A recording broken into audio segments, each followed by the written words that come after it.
Without a doubt, one of the biggest movies of the year, perhaps even the biggest movie of the year, maybe of multiple years, is Spider-Man: Brand New Day.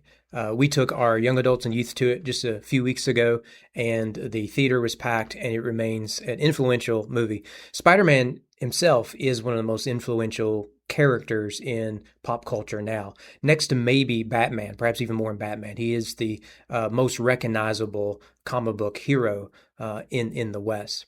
But I've been thinking a lot about this Spider-Man movie, perhaps more than some of the others, regardless of who your favorite Spider-Man is, that I think is worth looking at.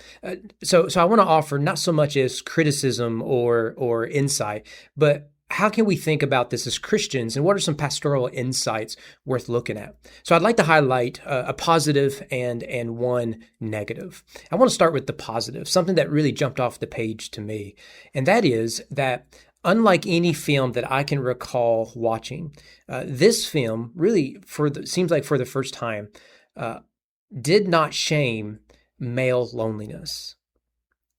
Over these last few years, I've watched as young men struggle with identity, with purpose, and loneliness, with the declining rate of marriage, and with that comes children and family. More young men with a sense of aimlessness. Job rates are down, less are getting higher education and post-secondary school and whatnot. And you see a pattern among young men where we're really letting them down.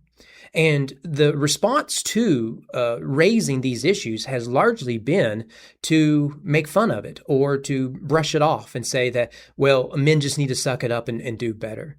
And although I would encourage men to do better in general, that's sort of the way men see themselves, the way men are seen, that no matter the challenge that we face, we have to do better. We have to overcome. It is why all of the great hero stories centered on a male hero, that is the story. He must overcome his own obstacles and weaknesses, and in a sacrificial move, save the family or the community or the nation or his friends or whatever it might be. But Spider-Man is different in that it is a very Gen Z movie. It's a very Gen Z hero, and that's perfectly fine. It's sort of what Spider-Man ought to be. So Tobey Maguire is a very millennial Spider-Man, as is the Andrew Garfield, very millennial Spider-Man for my generation. But Tom Holland is particularly this latest movie is very different in that he's lonely. And that story picks up from the previous Spider-Man film in that he must choose to be forgotten, particularly by his closest friends and confidants. And this includes his love interest, MJ, and his best friend, Ned. And the movie ends where he is truly alone.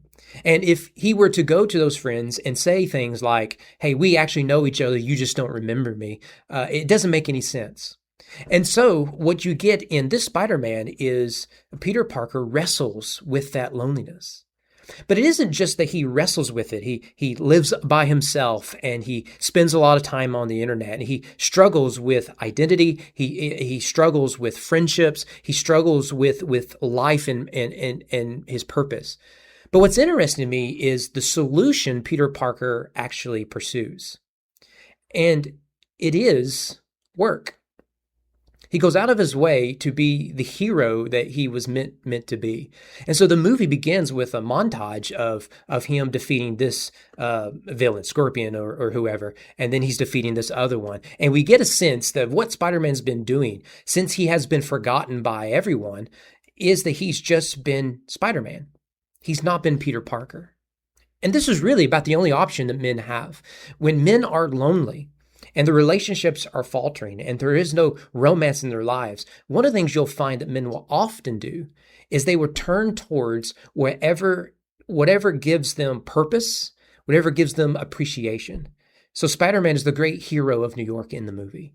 And so he gets attention, he gets appreciation. And when men are appreciated, they double down on the things that get appreciated from them. But the problem with Spider-Man in the story is it's not enough. He needs relationships. He needs friends. He needs a romantic partner. He needs connections.